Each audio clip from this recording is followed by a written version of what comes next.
Assalamualaikum warahmatullahi wabarakatuh. Cikini ke godang dia, pulangnya beli hadiah. Yuk sobat semuanya kita pahami ekonomi syariah. Selamat datang Sobat ISEF dalam podcast Ekonomi dan Keuangan Syariah bersama Departemen Ekonomi dan Keuangan Syariah Bank Indonesia. Wih.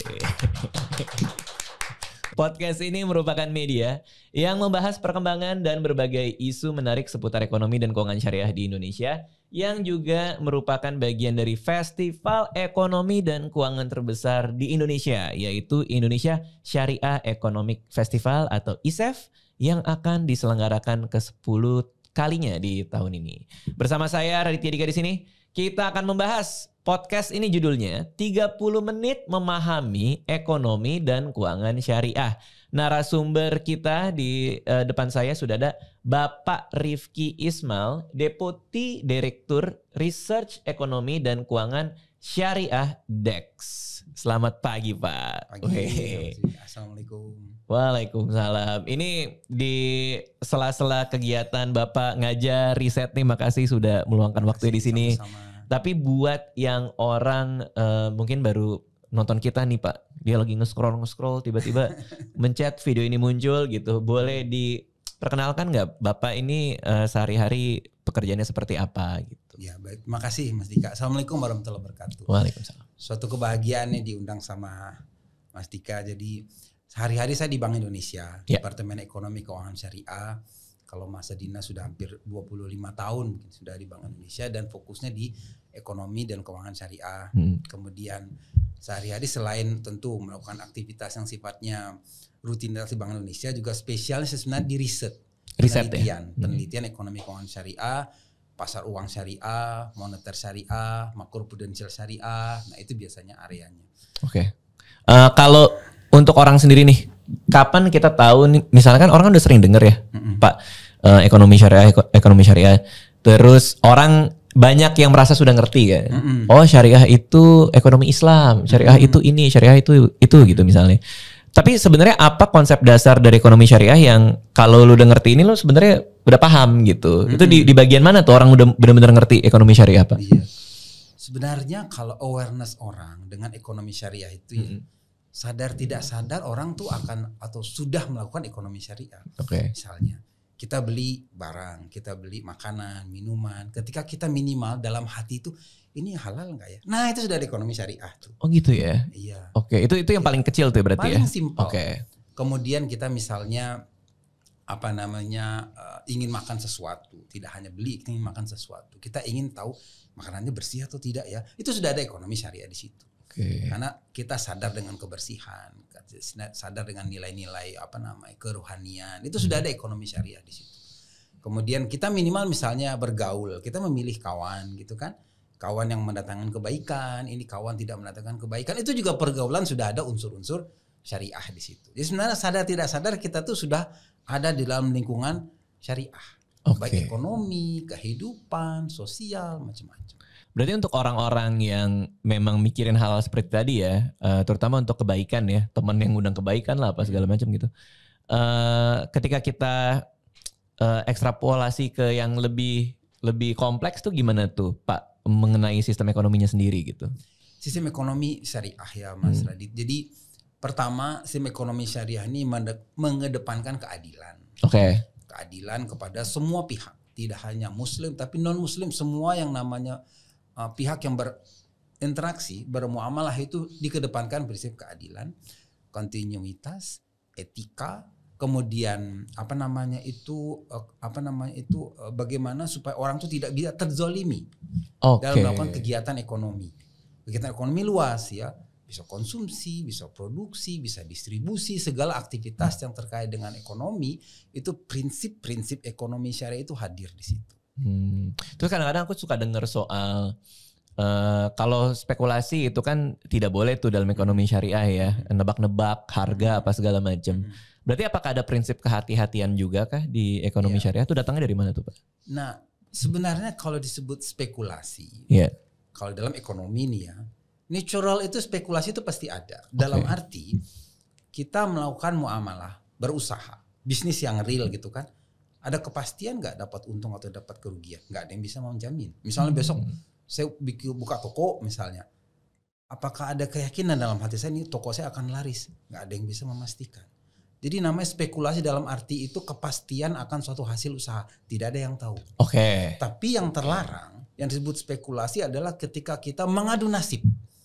Nah, itu yang tidak boleh. Mengadu nasib yang pertama. Dan yang kedua, tidak ada kegiatan yang menjadi dasar dari aktivitas ekonomi tadi. Oke. Misalnya kita nebak-nebak, ini ada suatu objek ini untung atau enggak, ini nah. Sebenarnya tidak ada kegiatan ekonomi yang jadi dasar. Itu yang tidak boleh. Itu yang spekulasi. Oke, jadi perbedaannya di situ ya Jadi sebenarnya. pertama ada kegiatan ekonomi, kedua sebenarnya bukan spekulasi, ketidakpastian hasil. Ketidakpastian hasil. Itu natural. Oke. Natural itu dia ada yang bisa memastikan kita ke depan sukses atau tidak sukses. Nggak ada yang tahu. Bahkan kita ke depan masih hidup atau enggak ada juga yang tahu kan. Betul. Nah, cuma tadi yang bisa kita pastikan adalah kita berusaha dengan prinsip yang halal sesuai dengan prinsip Islam, kemudian tidak menzolimi, mengedepankan keadilan dan kontinuitas. Nah, itu yang sebenarnya jadi prinsip utama dan pelaksanaan ekonomi syariah. Oke, kalau yang saya tangkap nih kan hal-hal baik semua nih ya yang Bapak jelaskan tadi ya. Berarti apakah perkembangan syariah di Indonesia itu juga sudah diterima semua masyarakat kah kalau hal-hal baik yang coba diraih dengan ekonomi syariah tadi gitu? Alhamdulillah ya, rasanya kalau kita sedikit ikut ngilik ke sejarah Indonesia ya. Sebenarnya juga Indonesia ini dibandingkan negara lain cukup fenomenal. Pertama kali kontrak syariah diterapkan di Indonesia itu dari tahun 1920-an. Ketika syarikat dagang Islam itu ada. Syarikat dagang Islam itu sebelum kemerdekaan itu. Yang mereka terapkan kontrak itu transaksi berbasis Islam. Sampailah ke sini ketika Bank Muamalat berdiri, ekonomi syariah mulai berkembang gitu kan. Bank Muamalat itu salah satu triggering aja. Tapi yang lain banyak kegiatan yang berbasis Islam yang sudah bermunculan. Kalau sekarang kan sudah ada aktivitas sosial yang berbasis Islam. Bahkan yang simpel aja lah, jumlah yang berjilbab sudah semakin banyak, subhanallah. Kita senang ya. Nah kemudian itulah yang menjadi dasar kita bahwa semakin lama ekonomi syariah atau kegiatan yang sifatnya sangat mengedepankan aspek agama makin diterima oleh masyarakat. Itu yang kita sendiri, baik ekonomi, sosial, kemasyarakatan, aktivitas apapun, orang makin sadar bahwa kita tuh harus memberikan manfaat bagi orang banyak. Tidak boleh kita hanya senang diri kita sendiri. Kalau dalam istilah fikih itu khairun nas anfa'uhu linnas. Sebaik-baik orang itu yang paling banyak manfaatnya buat orang lain. Nah, kalau bicara prestasi ya. Indonesia itu menurut Global Travel Muslim Index 2023 itu destinasi halal nomor 1 di dunia. Oh ya, destinasi halal nomor 1. Destinasi halal nomor 1 di dunia itu Indonesia. Menurut GMTI. Yang mensurvei itu Mastercard Crescent Rating GMTI. Kemudian kalau menurut report dari Global Islamic Finance itu kita nomor 4. Kalau Islamic Fintech kita nomor 3. Kalau makanan halal kita nomor 2. Kalau ekosistem ekonomi syariah kita nomor 1 di dunia. Memang ini menarik. Mungkin Indonesia lah negara yang mulai menerapkan, atau bukan mulai ya, sudah menerapkan tapi sekarang lebih didorong ekosistem ekonomi syariah. Negara lain mungkin sudah berkembang, tapi lebih cenderung fokus kepada area-area tertentu. Indonesia yang diklaim merajut semua aktivitas ekonomi syariah. Lembaga keuangan, non keuangan, aktivitas sosial termasuk kegiatan haji, umroh, semua dirajut dalam satu paket. Nah itu yang disebut ekosistem. Nah Indonesia di dunia itu number 1 untuk ekosistem ekonomi syariah yang merajut semua aktivitas. Tapi kalau kita lihat deh, kayak kemarin aja kan aku ada acara nih stand up fest tuh di Senayan kan, di seberangnya itu ada halal fair tuh. Jadi kalau kita lihat memang udah banyak banget acara-acara di mana orang-orang tuh udah tertarik lah ke ekonomi syariah. Itu salah satu indikatornya juga kah? Betul sekali. Jadi awareness orang semakin meningkat. Kemudian juga pendidikan. Minimal kalau saya mengingat zaman saya dulu ya. Mungkin saya SMA 30 tahun yang lalu. Di zaman itu tadi jumlah orang yang aware dengan pakaian muslim itu tidak seperti sekarang. materi-materi yang menyangkut ekonomi Islam sudah masuk di level tidak hanya universitas, level bawah sudah masuk, SD sudah mulai, SMP sudah mulai. Bahkan anak saya juga sempat waktu itu surprising itu, anak saya ya ada yang SMA juga, dia nanya, "Pak, kenapa riba dilarang?" Wah, surprise ini, kok riba? Dia bilang, "Tahu dari mana?" "Ini Pak, ada materi di sekolah Pak nanya riba dilarang. Kenapa riba dilarang?" Wah, saya jelaskan, oh ini kesempatan nih. Oke. Saya pikir hanya anak-anak apa misalnya level mahasiswa gitu. Ternyata udah level SMA sudah paham. Jadi di level pendidikan kita sudah masukkan. Jadi karena dampak itulah makin lama itu generasi muda yang usia produktif ya makin aware dengan ekonomi Islam. Oke. Nah, cuma kalau yang kita lihat ya, ini kan Indonesia terkenal dengan penduduk terbesar di dunia ya untuk muslimnya ya. Namun indeks literasi ekonomi syariahnya tuh masih rendah. Dan pangsa pasar atau market share industri keuangan syariah juga masih di bawah 10%. Padahal kalau dari cerita Bapak nih barusan kayak anak SMA aja udah mulai aware nih. Cuman dari data tuh masih di bawah 10% tuh. Betul. Itu di mana mismatch-nya itu, Pak, menurut Bapak? Nah, kalau saya yakinnya adalah semua masyarakat Indonesia itu sangat mendukung ekonomi syariah. Oke. Kenapa? Karena nilai-nilainya itu sangat universal, sangat natural. Kalau ada orang yang tidak menerima ekonomi syariah itu patut dipertanyakan sebenarnya. Anda tidak pro keadilan misalnya. Anda tidak ingin kesejahteraan. Kenapa kok tidak senang dengan ekonomi syariah misalnya? Karena ini yang diusung itu nilainya itu kesetaraan, kesempatan yang merata, tidak ingin ada keseimbangan, ketidakseimbangan ekonomi, itu yang diusung ekonomi syariah. Nah, tapi kok dalam kenyataannya kok seperti literasi kok masih rendah gitu ya. Nah, itu ada beberapa hal.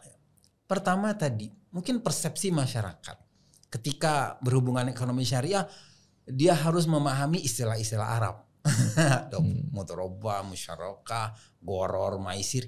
Ini apa sih gitu kan? Kalau bagi orang yang belum familiar atau belum aware lah, ya kok kayaknya ribet ekonomi syariah ini ada istilah-istilah Arab, males Jadi itu yang membuat kadang-kadang orang itu masih belum full untuk memahami ekonomi syariah. Kedua, kalau misalnya dari temannya, keluarganya itu sudah terbiasa dengan pola transaksi yang tidak berhubungan dengan ekonomi syariah, ya meneruskan saja. Saya sudah terbiasa dengan lembaga keuangan ini, saya terbiasa dengan model pembiayaan ini, terusin aja lah katanya. Males lah mempelajari yang baru karena harus pindah-pindah lagi gitu kan. Malah belum tentu paham. Misalnya ada literatur bahasa Arab, kalau yang belum bisa baca bahasa Arab repot juga apalagi mengartikan gitu kan. Nah, tapi itu kan sebenarnya tidak harus menjadi suatu tantangan ya. Tidak harus menjadi suatu hambatan gitu ya. Karena kalau kita misalnya lebih mau ingin mempelajari misalnya di lembaga keuangan syariah, apapun lembaga keuangan, dan kita di regulator, kita sudah minta kepada mereka di setiap produk, setiap layanan Anda jangan taruh hanya bahasa Arab. Bahasa Indonesianya plus bahasa Arabnya. Misalnya, deposito mudharabah. Oh, deposito orang paham. Mudharabah ya itu itu nama Arabnya. Tapi deposito ada orang yang nggak paham. Tabungan wadiah. Oh, tabungan orang semua paham. Oh, akadnya wadiah. Oh, nggak apa-apa. Nah, jadi tetap dikedepankan bahasa Indonesianya dulu. Karena nggak semua orang paham dengan istilah-istilah Arab atau istilah-istilah yang spesifik syariah. Nah, itu upaya kita tadi supaya literasi itu makin meningkat. Jadi intensi sudah semakin meningkat. Iya, yang menarik yang saya tangkap tuh sebenarnya bukannya menyalahkan masyarakatnya nggak mau ya sebenarnya ya. Tapi kadang-kadang dari sisi yang punya kepentingan ekonomi syariah juga harus bisa menyediakan supaya aksesnya itu mudah juga. Persis. Sebenarnya gitu kan. Persis.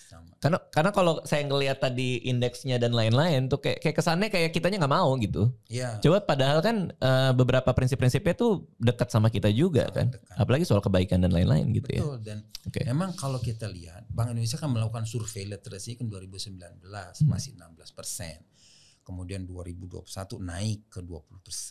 Sekarang sudah 23,3%. Memang kalau masih rendah. Itu sebenarnya yang kita survei kan tentu tidak semua penduduk Indonesia dong. Sampel kan namanya survei. Dan memang yang kita tanya lebih kepada faktor yang memang menunjukkan mereka tuh paham dengan ekonomi syariah. Walaupun mungkin mereka rasanya tidak ada orang Indonesia yang nggak pernah lihat bank syariah. Kita jalan, bank syariah, ini jalan, ini haji. Nah, ada orang Indonesia yang nggak tahu haji umroh. Cuma apakah sudah terlibat? Nah, itu pertanyaan lain. Sudah pernah ikut dalam pembiayaan syariah? Belum tentu. Sudah punya rekening syariah? Belum tentu. Tapi awareness sudah tinggi. Iya. Tapi kalau untuk ngedorong dari sisi edukasinya sendiri gitu, menurut Bapak apa sih yang paling penting untuk disampaikan ya, terutama untuk generasi muda ya? Cara penyampaian dengan seperti apa sih kira-kira gitu loh? Jadi pertama kita harus menyampaikan kepada mereka itu apa tujuan atau apa maksud utama dari ekonomi syariah tadi. Karena tentu kita tidak mengedepankan bahwa ini konsep ekonomi yang berbasis Islam, tidak ke sana. Itu adalah konsep ekonomi dirumuskan oleh umat Islam, iya, tapi ini sifatnya universal. Artinya yang kedepankan adalah ini adalah sistem ekonomi yang mengedepankan keadilan, kontinuitas, etika, kemudian pro kepada semua lapisan masyarakat, ingin mengedepankan keadilan dalam kesempatan ekonomi, melarang kezoliman, melarang ketidakadilan, melarang ketidakjelasan. Dan itu sebenarnya tadi fitrah sebenarnya. Nggak ada orang yang nggak suka itu. Betul. Itu yang pertama harus kita jelaskan kepada mereka. Kemudian kita jelaskan juga bahwa kalau mau spesifik ke syariah, ya tahu itu semua orang tahu. Tapi ekonomi Islam itu spesifiknya apa sih? Kalau ingin tahu yang spesifiknya ada maqasidus syariah. Itu dirumuskan oleh Imam Syatibi, dilanjutkan oleh Imam Ghazali. Ada 5 prinsip Islam di dalam maqasidus syariah. Jaminan terhadap agama, kekayaan, keturunan, intelektual, sama jiwa. Ini dijamin semua. Rasanya tidak ada siapapun yang tidak setuju dengan jaminan ini. Dijamin nyawa, dijamin jiwanya, dijamin intelektualnya, dijamin kekayaannya. Nah, itulah yang menjadi salah satu prinsip pokok dalam ekonomi syariah. Kayaknya yang paling penting itu soal universalitasnya itu ya, karena nggak semua, maksudnya kayak selain agama Islam pun juga bisa kan ikut dalam ekonomi syariah kan. Betul. Nah, tapi sebenarnya urgensinya apa nih untuk peningkatan literasi ekonomi syariah ini? Apa sih sebenarnya menjadi urgensi gitu Pak? Nah, jadi urgensi kalau dari Bank Indonesia, ya tentu kita sesuai dengan mandat di dalam undang-undang. Bank Indonesia itu kan menjaga stabilitas rupiah. Jadi dalam melaksanakan mandat undang-undang itu, Bank Indonesia punya kewenangan di dalam moneter, makroprudensial, pasar keuangan, sistem pembayaran, dan itu masuk semua dalam kegiatan ekonomi syariah. Jadi misalnya moneter syariah kita ada, pengembangan pasar keuangan syariah kita ada, kemudian kita juga ikut mengembangkan UMKM bersama entitas stakeholder yang terkait. Kemudian sekarang ekonomi syariah itu sudah jadi juga intensi nasional. Jadi tentu sebagai salah satu lembaga negara BI ikut. Ada Komite Nasional Ekonomi Keuangan Syariah yang langsung dipimpin oleh kepala negara. Dan itu anggotanya ada 16 regulator, ada lembaga keuangan, lembaga otoritas non kementerian, macam-macam di situ. Dan BI salah satu dari kementerian yang terlibat di dalam KNK. Jadi ini sudah program nasional, artinya ketika kita mendorong ekonomi syariah, kita mendorong program nasional. Sudah agenda nasional sekarang. Iya. Dan implikasinya kepada ekonomi makro kita juga besar dong, sangat tentu positif. Saja ya. Apalagi tadi Indonesia itu penduduk muslim terbesar di dunia. Kemudian ada 1,9 miliar jumlah orang Islam sedunia. Tentu kita tidak menargetkan orang Islam saja ya, universalitas produk-produknya. Tapi kalau kita lihat dari angka-angka saja, total aset keuangan syariah itu 3,6 triliun dolar. Konsumsi makanan halal di dunia itu ada 2 triliun dolar. Dan pertumbuhan aset keuangan itu ada 7,8% setiap tahun tumbuh. Oke lah, itu mungkin itu indikator spesifik syariah yang lebih universal, boleh. Ekonomi syariah atau ilmu tentang ekonomi syariah ini tidak hanya didominasi oleh negara-negara muslim. Waktu kan Indonesia mayoritas muslim, tidak. Inggris itu negara yang mayoritas non-muslim, tapi ekonomi syariah sangat maju. Bahkan mereka klaim, mereka sudah declare ke dunia bahwa kami menjadi pusat keuangan syariah global. Oh gitu ya? Iya, mereka sudah declare. Cina, mereka sudah declare kami adalah pusat fashion syariah. Pakaian-pakaian muslim. Kemudian Thailand, pusat kitchen yang halal. Kemudian semua itu negara-negara yang mayoritas non-muslim mereka sudah mengambil peran di dalam kegiatan ekonomi syariah ini. Berarti kalau sepenting itu ya dan urgensinya kita udah tahu nih, Bank Indonesia sendiri itu melakukan apa gitu untuk mengatasi semua kendala-kendala ini? Ya, jadi tentu Bank Indonesia bagian dari entitas di Indonesia ya dan juga global dalam mengembangkan ekonomi syariah. Setidaknya kita tuh ada fokus kepada tiga pilar, 3 kegiatan utama. Ya. Pertama yang kita dorong itu adalah produksi halal. Produksi halal, kedua keuangan syariah, ketiga halal lifestyle. Jadi produksi halal itu apa? Yang kita dorong usaha halal. Semua aktivitas makanan, pakaian, kosmetik, obat-obatan, pariwisata yang berhubungan dengan syariah untuk mengedepankan nilai-nilai syariah kita dorong, kita kembangkan. Tentu ini bermitra.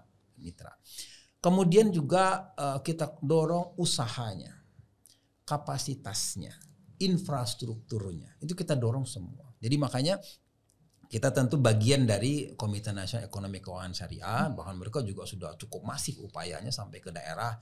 Mereka sudah buat komite daerah ekonomi syariah itu memang supaya makin memasyarakat. Yang kedua itu tadi yang kita dorong keuangan syariahnya.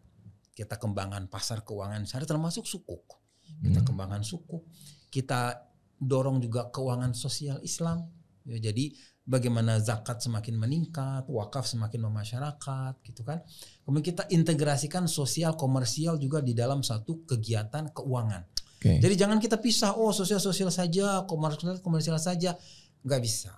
Dalam Islam itu sama seperti kita kan, kita dalam kita hidup beribadah, kita juga harus peduli dengan orang lain. Harta kita tuh ada hak orang lain juga. Makanya kepedulian kita tuh menunjukkan jiwa sosial. Jadi sosial dan komersial itu seimbang di dalam Islam. Nah, yang ketiga halal lifestyle. Jadi kita dorong supaya publik itu lebih aware dengan gaya hidup yang islami, gaya hidup yang halal. Makanan semakin peduli dengan kehalalannya, kebersihannya, prosesnya. Kemudian komunikasi, menggunakan media komunikasi yang sesuai prinsip Islam gitu kan, tidak mengumbar aurat, tidak membuat sesuatu yang kontroversial gitu-gitu. Jadi media komunikasi, informasi itu semua kita support untuk yang halal lifestyle. Termasuk juga tadi yang Mas Radit sampaikan, kita setiap tahun ada ISEF. Indonesia Syariah Ekonomi Festival. Levelnya nasional. Kita juga punya Festival Ekonomi Syariah. Kita juga di Bank Indonesia ada riset. Tiap tahun kita melakukan riset gitu ya. Riset termasuk riset syariah. Kita juga termasuk di ISEF kita ada conference, Islamic Economic and Finance Conference. Nah itu semua riset-riset terbaik kita undang. Dipresentasikan, tentu tidak hanya kita dengar tapi kita follow up apa yang bisa kita tindak lanjuti dari riset-riset ini. Kemudian kita juga ada peningkatan literasi. Dan literasi tetap kita dorong, tapi kan tadi literasi itu kan sifatnya nasional ya, tidak hanya dari Bank Indonesia, semua stakeholder kita ajak. Yang menarik adalah sebenarnya podcast ini kan juga salah satu usaha berkomunikasi dengan masyarakat ya. Betul. Tentang ekonomi syariah itu apa gitu kan. Dan kayaknya Bank Indonesia juga udah mulai memahami bahwa terutama ya untuk generasi muda tuh pola komunikasinya juga harus spesifik terhadap apa yang mereka pengenkan kan. Kalau misalnya tiba-tiba kita bilang bahwa lo harus ngerti ekonomi syariah, mereka udah pasti nolak kan, apalagi anak zaman sekarang. Anak saya umur 4 tahun aja nggak boleh nyoret kasur, ditinggal 2 jam kasur udah merah aja warnanya. kayak susah gitu. Betul. Tapi ternyata kalau kita balik lagi ke prinsip ekonomi syariah itu sendiri, kalau teman-teman di sini nonton ya, pasti kan lebih mudah untuk memahami. Ternyata prinsip dasarnya itu kebaikan dan keadilan kan, sebenarnya itu yang kita pegang ya. Tapi gimana nih, kalaupun juga masih di yang nonton ya, masih kayak Bang Radit udah mulai angkat tangan nih, kayak berat banget nih tadi gitu, yang saya dengar cuman ini aja festival gitu, anak konser Pak, anak skena kayak. Ada tipsnya nggak nih Pak supaya pelan-pelan nih kita bisa melek syariah, tapi otaknya tuh nggak keburu berasap duluan gitu Pak? Gimana Pak kira-kira Pak? Jadi pertama kita harus paham mengenai maksud dan tujuan ekonomi syariah ini. Oke. Jadi maksud tujuan untuk kebaikan, menawarkan suatu sistem ekonomi yang memberikan kemaslahatan bagi semua pihak, tidak melihat kepada agama, tidak melihat kepada etnis, bahkan negara, semua itu. Tadi jangankan Indonesia, negara lain sudah menerapkan. Ya. Nah kemudian kalau kita paham, nanti kita mulai akan ingin tahu prinsip dasarnya apa sih, kan gitu ya. Nah tadi kita akan mengetahui bahwa di dalam prinsip dasar ekonomi syariah itu ada jaminan kepada kita melakukan ibadah agama. Kita tidak melihat kepada agama manapun, tapi kita kan tentu memberikan rahmat kepada semua. Jadi jaminan kepada agama tadi, kepada jiwa, kepada intelektual, kecerdasan. Jadi kecerdasan itu wajib dijamin di dalam ekonomi syariah.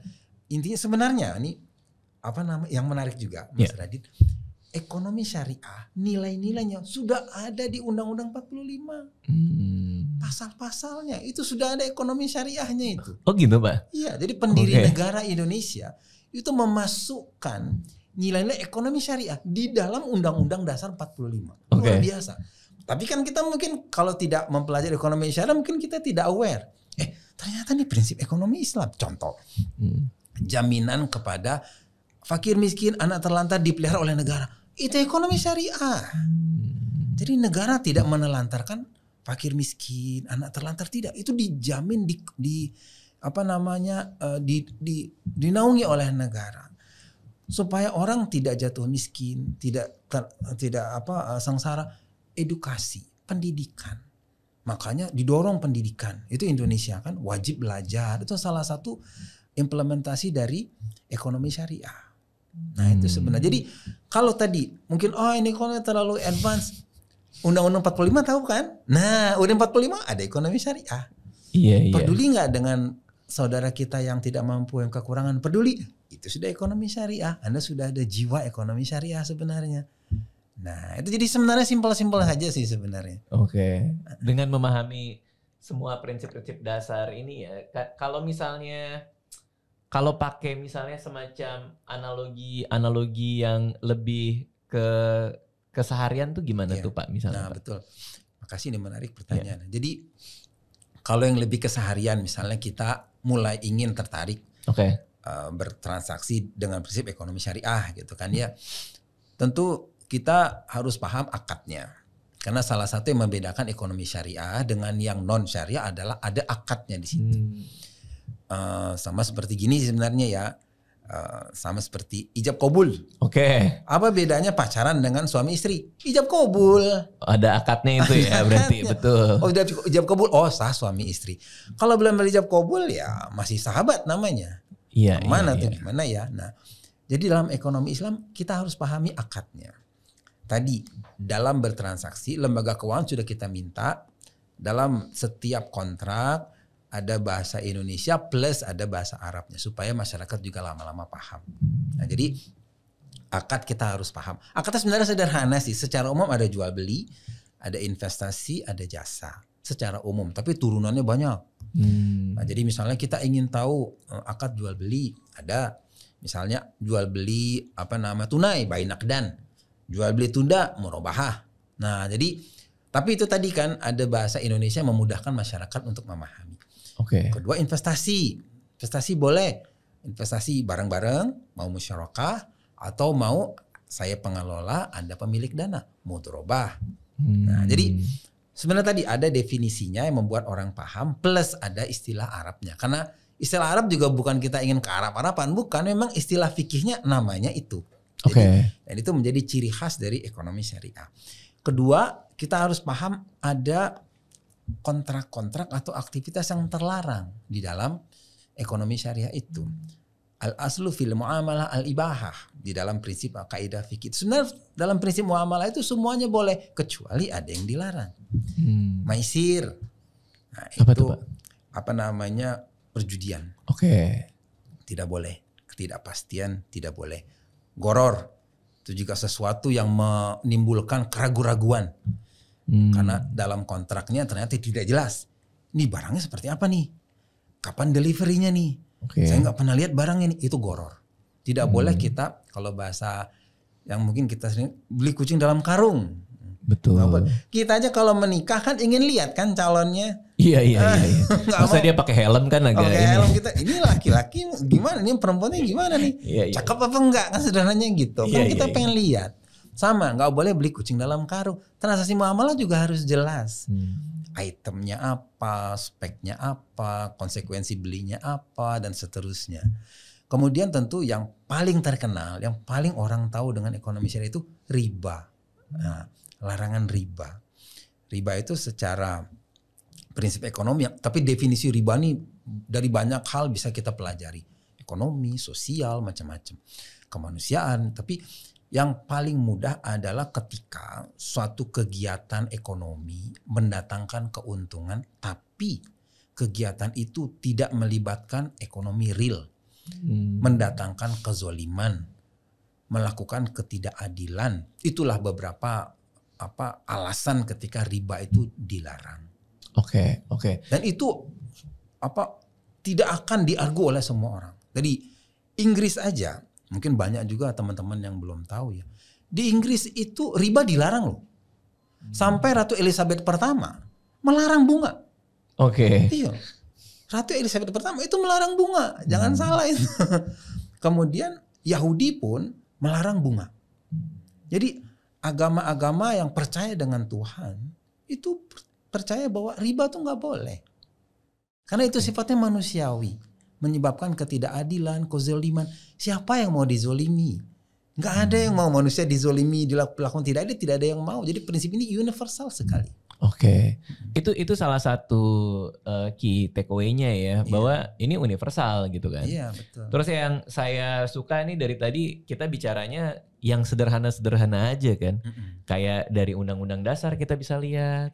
Terus baru kita agak yang ribet dikit tuh tadi tuh bahwa ada bahasa-bahasa yang ada bahasa Arabnya. Tapi sebenarnya kalau dipadanin juga orang bisa ngerti gitu kan. Kayak jadi bisa lah kalau kita mau berusaha untuk lebih kenal sama ekonomi syariah itu sendiri ya.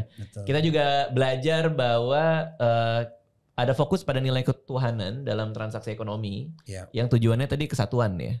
Atau unity dalam lingkungan sosial. Terus kita juga belajar bahwa kita bisa memperhatikan secara rinci bahwa keadilan diterima oleh seluruh masyarakat dan keseimbangan antara kepentingan individu nih sama masyarakat harus ada balance gitu ya Pak ya kira-kira ya. Betul sekali. Terus sistem ekonomi yang menyeimbangkan hak individu dengan dunia dan akhirat. Oleh karena itu akan tercipta keseimbangan ekonomi serta munculnya rasa tanggung jawab pada pelaku usaha. Jadi nggak seenaknya aja tuh kalau berbisnis gitu ya kira-kira ya Pak ya. Salah satu alasan kenapa orang tertarik dengan ekonomi syariah karena ingin cari keberkahan. Saya pengen berkah nih gitu. Iya. Berkah itu artinya kita percaya dengan alam sesudah dunia. Oke. Itu yang ngejaga juga supaya ketika berlaku usaha juga ingat gitu, nggak boleh zolim juga gak gitu boleh kan zolim, kira-kira. Nggak boleh menipu, nggak boleh betul. hidden information, kalau dalam ekonomi asymmetric information, betul.